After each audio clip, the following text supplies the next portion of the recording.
A few decades back, give or take, I was asked to investigate a business property.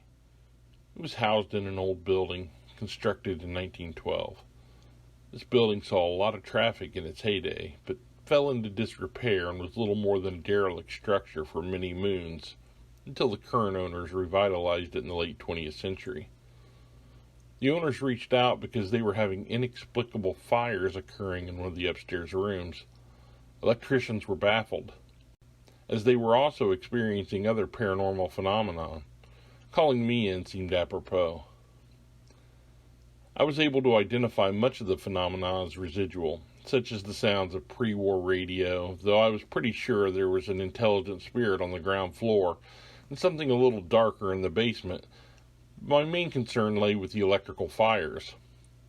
After several visits, I became confident the culprits were what some call land wights or the Fae, but most simply refer to them as fairy folk. Precocious and alien, wights are preternatural spirits, sometimes malicious, but then their thinking is different than our own. They frequent abandoned places, woodlands, groves, streams, and yes, neglected buildings. I set a trap for the creatures, honey and polished stones, and I sang to them while I strummed a tune on my guitar.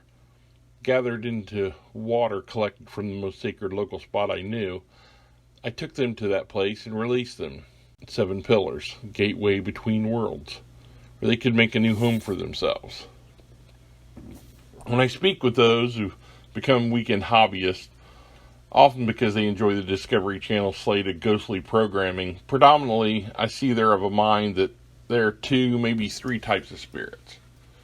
Intelligent ghosts of the deceased, residual spirits, and demons. That kind of thinking is not healthy. This is a lesson every occult detective or paranormal investigator needs to take to heart. Become acquainted with the history and folklore of the area you frequently investigate. What's that oft-read, overused line from Hamlet? There are more things in heaven and earth, Horatio, than are dreamt of in your philosophy, or something like that.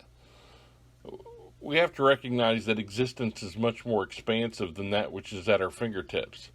We move through a reality that encompasses various planes and dimensions and divergences, and it's all populated by a myriad of preternatural intelligences. The sooner would-be ghost hunters wrap their head around that, the better.